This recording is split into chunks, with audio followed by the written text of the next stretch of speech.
प्राचीन भारतीय वैदिक ज्योतिष विज्ञान की इस ऑनलाइन निःशुल्क कक्षा में मैं डॉक्टर रविशंकर रवि आप सभी लोगों का स्वागत करता हूं हमारे YouTube चैनल कल आज और कल पर। मित्रों, लग्न भाव से शुरू करके अब तक हम जन्म कुंडली के 11 भावों की विस्तृत व्याख्या कर चुके हैं। आज हम अंतिम भाव, द्वादश भाव, 12वां भाव, 12th हाउस की व्याख्या करेंगे और जानेंगे कि 12वां भाव हमारे जीवन के किन पहलुओं को दिखाता है। आज के बाद ये सीरीज़ ख़त्म हो जाएगी, ये श्रृंखला समाप्त हो जाएगी। कल मैं आपको उत्तर भारतीय और दक्षिण भारतीय कुंडली में क्या अंतर और क्या समानताएं होती हैं वो बताऊंगा। दक्षिण भारतीय कुंडली, south Indian style birth chart आप कैसे देखेंगे, उसमें लग्न कहाँ होगा, उसमें राशियाँ कहाँ होंगी, ये सब मैं आपको बताऊंगा। तो कल हम इस विषय पर चर्चा करेंगे। आगे बढ़ने से पहले आपसे 2 प्रार्थनाएँ करना चाहूँगा। यदि आप डायरेक्ट इसी वीडियो पर आए हैं तो कृपया भाग 1 से लेकर भाग 24 तक अब तक मैंने जितने वीडियोस डाले हैं उन सब को आप एक बार देख जाइए ताकि आपको सारी बातें अच्छे से समझ में आएँ। दूसरा, यदि आपने अब तक हमारे चैनल को लाइक सब्सक्राइब नहीं किया है तो कृपया अब कर लीजिए। यदि आपको मेरे वीडियोज अच्छे लगते हैं, मेरी बातें अच्छी लगती हैं, मेरा बताया हुआ समझ में आता है तो कृपया हमारे वीडियोज़ को अधिक से अधिक संख्या में अपने सोशल मीडिया अकाउंट्स पर शेयर कीजिए, अपने मित्रों रिश्तेदारों को बताइए ताकि वो लोग भी जन्म कुंडली पढ़ना सीख सकें और अपनी समस्याओं का समाधान कर सकें। आगे आगे जैसे जैसे हम आगे बढ़ते जाएंगे, जीवन में आने वाली समस्याओं और उनका ज्योतिषीय समाधान क्या होता है, उपाय क्या होते हैं, ये भी मैं आपको विस्तार से बताऊंगा। मैं कोई खर्चीला उपाय नहीं बताता, अत्यंत सरल और सुलभ उपाय बताऊंगा जिससे आप थोड़े से खर्चे में, बहुत कम खर्चे में एक साथ कई सारे ग्रहों का उपाय कर सकेंगे, कई सारे ग्रहों को खुश कर सकेंगे। जैसे जैसे हम आगे बढ़ेंगे इन सब विषयों पर चर्चा होगी। ये है जन्म कुंडली का 12वां भाव, द्वादश भाव। इस भाव को खर्चे का या हानि का घर कहते हैं, लॉस का। जो भी आप कमाते हैं वहाँ से दूसरा, इनकम हाउस से दूसरा पड़ता है। जो आप कमाते हैं वो कहीं ना कहीं खर्च होगा। दुनिया में ऐसा कोई इंसान नहीं है जिसके खर्चे लगे ना हो। तो जन्म कुंडली का 12वां भाव अत्यंत महत्वपूर्ण भाव है जो आपके व्यय को बताता है, सबसे पहला। दूसरा, यही भाव आपके फॉरेन सेटलमेंट को बताता है। आप विदेश घूमने तो जाते हैं, वो 9वें भाव से देखा जाता है, 9th हाउस से। आपका फॉरेन का टूर ट्रैवल जो है वो 9th हाउस से देखते हैं। लेकिन अगर आप विदेश में जाके बस जाते हैं, वहाँ की नागरिकता यानी सिटीजनशिप ले लेते हैं, कोई ग्रीन कार्ड जैसा कोई कार्ड ले लेते हैं, तो वो चीज़ आप कर पाएंगे या नहीं वो 12वां भाव बताएगा, विदेश में बसना। इसके अलावा ह्यूमन बॉडी में यह बाईं आंख को दिखाता है।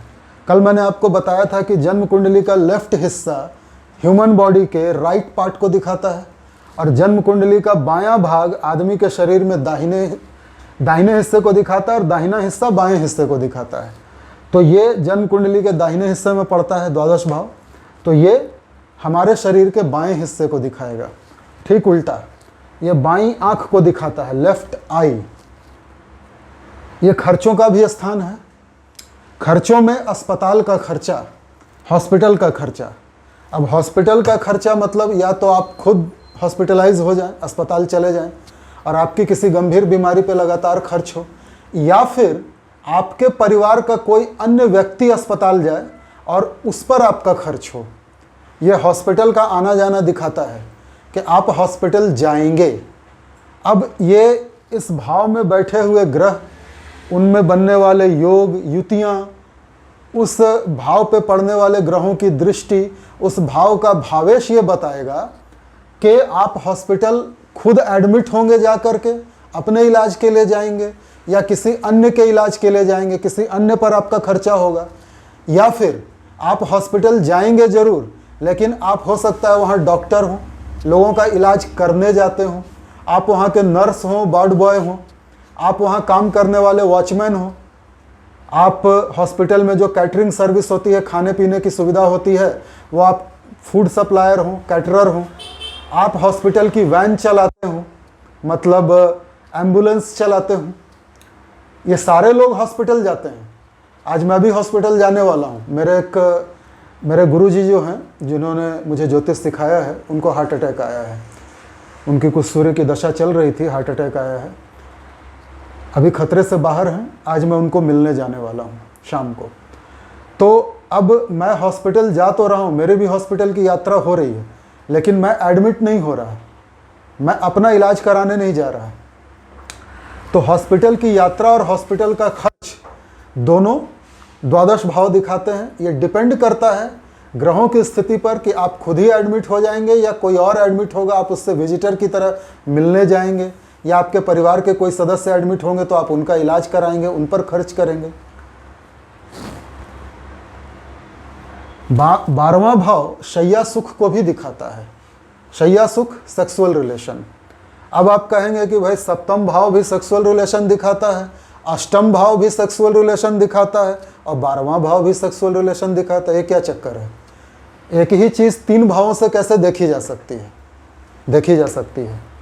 सप्तम स्थान उस शारीरिक संबंध को दिखाता है जिसका आपको लाइसेंस हासिल है, जिसके लिए सामाजिक स्वीकार्यता या सामाजिक मान्यता प्राप्त है आपको। माता पिता, रिश्तेदार, समाज की यूनिवर्सिटी से जो डिग्री मिली है आपको पति या पत्नी के साथ सोने की, ये सप्तम भाव दिखाता है। अष्टम भाव गुप्त शारीरिक संबंधों को दिखाता है, हिडन या सीक्रेट सेक्सुअल रिलेशन, जिसके बारे में आपके घर वालों को पता नहीं है, समाज को पता नहीं है। इसका एग्जाम्पल ये है कि अपने ही शहर में आपने अपनी घर की या परिवार की जानकारी के बिना छुपाकर कोई गर्लफ्रेंड रखी है या किसी महिला या पुरुष से आपका सेक्सुअल रिलेशन है, तो वो अष्टम भाव दिखाएगा। शैया सुख तो वहाँ भी है और शैया का सुख यहाँ भी है। 12वां भाव शैया सुख दिखाता है घर के बाहर, शहर के बाहर, देश के बाहर, नेटिव लैंड से बाहर। कई सारे लोग होते हैं जो रहते हैं बेंगलोर में और घर में बोल के जाते हैं कि मैं व्यापार के सिलसिले में बिजनेस टूर पे या ऑफिस के काम से दिल्ली जा रहा हूँ, और पहुँच जाते हैं थाईलैंड, बैंकॉक, पटाया, फुकेट थाई मसाज करवाने चिंकी लड़कियों के पास। तो घर के बाहर जो रिलेशन बनता है वो 12th हाउस दिखाता है। ठीक है, ये 12th हाउस का जो सेक्सुअल रिलेशन है वो जाहिर भी होगा, वो छुपा हुआ नहीं होगा, सीक्रेट नहीं होगा। कैसे? लोग डुअल लाइफ जीते हैं। ऐसा कोई व्यक्ति, उदाहरण के लिए बता रहा हूँ, ऐसा कोई व्यक्ति जिसने, जो दिल्ली में रहता हो और जिसने बम्बई में कोई गर्लफ्रेंड रखी हो, वहाँ के समाज में, वहाँ की सोसाइटी में उस गर्लफ्रेंड को अपनी बीवी बताता हो, वहाँ के लोग समझते हैं कि ये दोनों हस्बैंड वाइफ हैं, तो वहाँ की सोसाइटी जो नया सर्कल है, नई सोसाइटी है, वहाँ तो लोग जानते हैं कि ये दोनों हस्बैंड वाइफ हैं, और जो उसका अपना मूल निवास, अपना शहर है, वहाँ पे उसने छुपा के रखा है, वहाँ किसी को कुछ बताया ही नहीं। तो घर के बाहर, शहर के बाहर, देश के बाहर जो शैया सुख मिल रहा है वो जाहिर भी है, एक तरह से छुपा भी है और जाहिर भी है। तो ये जाहिर शैया सुख को दिखाता है और घर के बाहर, देश के बाहर दिखाता है। अपने शहर में अगर कोई सीक्रेट सेक्सुअल रिलेशन है तो वो अष्टम भाव दिखाएगा, और जो सब लोग जानते हैं वो 7th हाउस दिखाएगा। इसके अलावा 12वां भाव आपकी जेल यात्रा को भी दिखाता है। जेल यात्रा, इससे डरने की ज़रूरत नहीं है। ऐसा नहीं है कि आप कैदी बन करके जेल में सज़ा काटने जाएंगे, सज़ा याफ्ता मुजरिम बन जाएंगे, ऐसा नहीं है। जिन लोगों को अदालत से सज़ा मिलती है वो तो जेल जाते ही हैं। हालांकि जेल यात्रा का मतलब वही होता है, अगर बहुत ज़्यादा पाप पीड़ित हो द्वादश भाव, या द्वादश भाव का स्वामी lord of the 12th house अगर ज़्यादा पाप पीड़ित हो, मारक ग्रहों की दृष्टि ज़्यादा हो, कोई बुरा योग बन रहा हो, तो निश्चित आदमी जेल जाएगा, वो सज़ा काटेगा, कैदी बन के जाएगा, कोर्ट से उसको सज़ा होगी। और अगर ये भाव पाप पीड़ित नहीं है, नॉर्मल है या अच्छे ग्रहों की दृष्टि बन रही है, तब भी हो सकता है वो व्यक्ति जेल जाए, लेकिन किसी कैदी से मिलने के लिए विजिटर बन के जाए। जेल का जेलर हो, वो जेल में नौकरी करता हो, जेल का डॉक्टर हो, डॉक्टर भी जेल में नौकरी करते हैं, वो भी डेली जेल जाते हैं। जेल की सुरक्षा में लगे हुए सुरक्षाकर्मी सिपाही हों, वो भी जेल जाते हैं। जेल में खाना पहुंचाने के लिए जो कैटरर जाता है वो भी जेल जाते हैं। जेल में जिनको रिगरस इम्प्रिजनमेंट होती है, सश्रम कारावास, जो वहाँ कैदी पत्थर तोड़ते हैं या बागवानी करते हैं, सब्जियां उगाते हैं या हैंडीक्राफ्ट का काम करते हैं, दिया बत्ती दिवाली के टाइम में कैंडल्स, लाइट्स वगैरह बनाते हैं, या जो कैदी जेल में फर्नीचर का काम करते हैं, कारपेंट्री का, कुर्सी टेबल बनाते हैं, उन सारे सामानों को बाहर के दुकानों में या मेले में, किसी एग्जीबिशन में बेचने के लिए जिनसे कॉन्ट्रैक्ट होता है, वो लोग भी आना जाना करते हैं जेल में, उनका सामान लाने ले जाने के लिए। तो जेल जाने के कई कारण हो सकते हैं। जैसे कुछ वर्षों पूर्व 3-4 बार मेरी भी जेल यात्रा या हवालात यात्रा हो चुकी है। कैसे? कोई कैदी बन के नहीं। जब मैं राजनीतिक रूप से बहुत सक्रिय था, विश्व हिंदू परिषद, भारतीय जनता पार्टी, स्वदेशी जागरण मंच और आरएसएस का एक्टिव कार्यकर्ता था।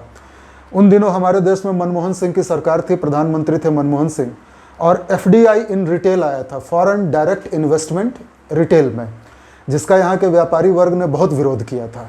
और चूंकि मैं राजनीतिक रूप से बहुत एक्टिव रहा करता था, तो हमने शहर में बंद करवा दिया था। बड़े बड़े सरकारी प्रतिष्ठानों को, बैंक्स को, ऑफिसेस को ज़बरदस्ती घुस घुस के बंद करवाया था।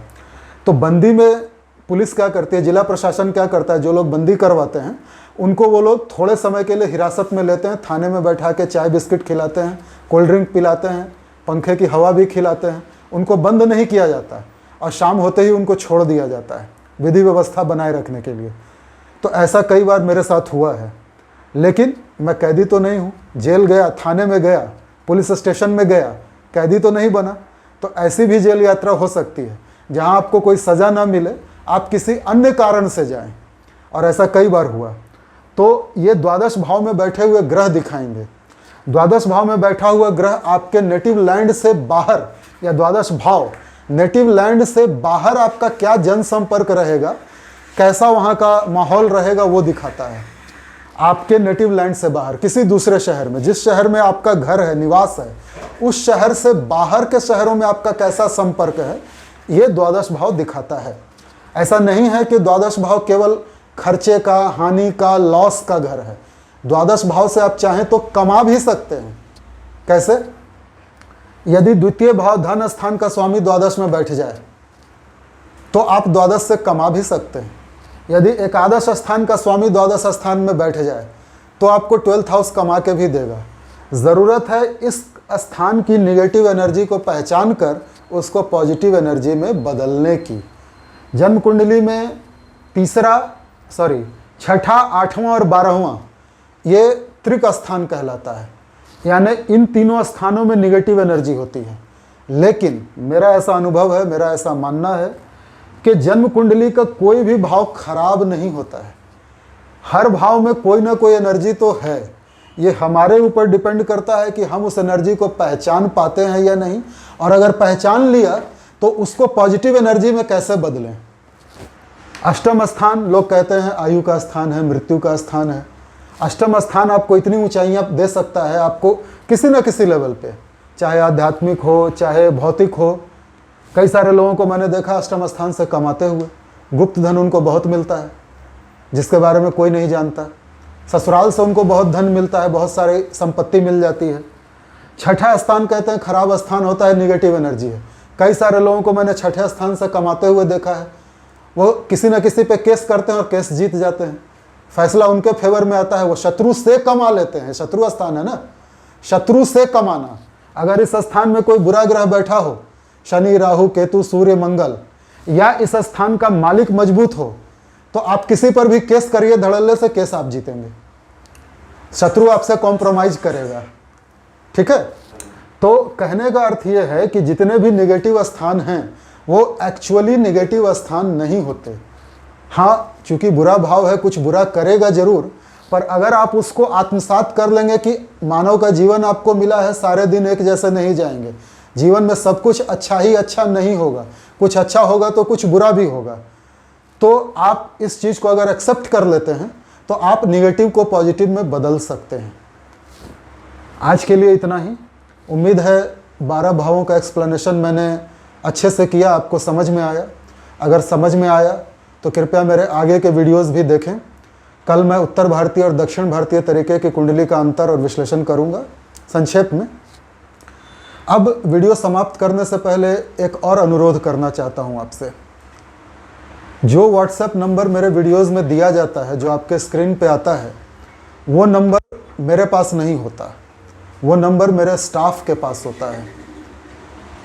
मेरे लिए संभव नहीं है कि बिना अपॉइंटमेंट के मैं किसी से भी कॉल पे बात करूं। हमारे कार्यालय में हर समय 30 से 40 लोग उपस्थित रहते हैं जो अपॉइंटमेंट लेके आते हैं। उनकी कुंडलियां मुझे देखनी होती हैं, उनको समय देना होता है। साथ ही टेलीफोनिक अपॉइंटमेंट्स जो होती हैं वो अलग से होती हैं। तो ऐसे में मेरे लिए पॉसिबल नहीं है, संभव नहीं है कि अचानक कोई फ़ोन करे और मैं उसके प्रश्नों का उत्तर देने लगूं। मुझसे अपॉइंटमेंट लेने की एक प्रक्रिया है, वो प्रक्रिया मेरा स्टाफ आपको बताएगा। जो व्हाट्सएप नंबर आपके स्क्रीन पे आता है आप कृपया उस पर मैसेज करें, डायरेक्ट कॉल ना करें। मैसेज में आपको सारी प्रक्रिया हमारा स्टाफ समझा देगा। हमारे पास एक टीम है डेडिकेटेड लोगों की जो आपकी सेवा के लिए तत्पर है। मेरी सेवाएं YouTube के दायरे में निःशुल्क हैं। Within the limits of YouTube my services are absolutely free, but outside the limits of YouTube के बाहर यदि आप कोई सर्विस चाहते हैं मुझसे तो वो सशुल्क है, वो फ्री नहीं है। That will be chargeable, that will be paid service. अब ये आपके ऊपर निर्भर करता है कि आप मेरे वीडियोस देख करके सीख के अपनी जन्म कुंडली खुद देखते हैं या फिर आप मुझसे दिखलाना चाहते हैं।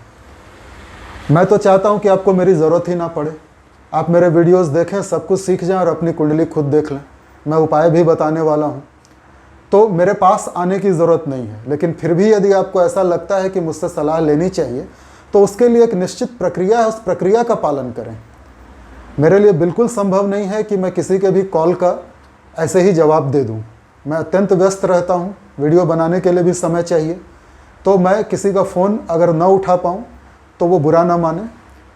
मेरे स्टाफ्स को मैसेज करें और कृपया उनकी प्राइवेसी का ध्यान रखते हुए मैसेज करें। This is specially for the viewers and subscribers living outside India. Please give message according to Indian time. यहाँ पे जब रात हो जाती है तब यूरोप अमेरिका में दिन होता है, तो कृपया इंडियन टाइम का ध्यान रखते हुए मैसेज करें। अगर आप इन सारी छोटी छोटी चीज़ों का ध्यान रखेंगे तो हमारे लिए भी सुविधा रहेगी, हम आपकी ज़्यादा अच्छे से सेवा कर पाएंगे और आप भी अपने प्रश्नों का उत्तर अच्छे से ज्ञात कर सकेंगे। इन्हीं शब्दों के साथ आज विदा लेता हूँ। धन्यवाद, नमस्कार।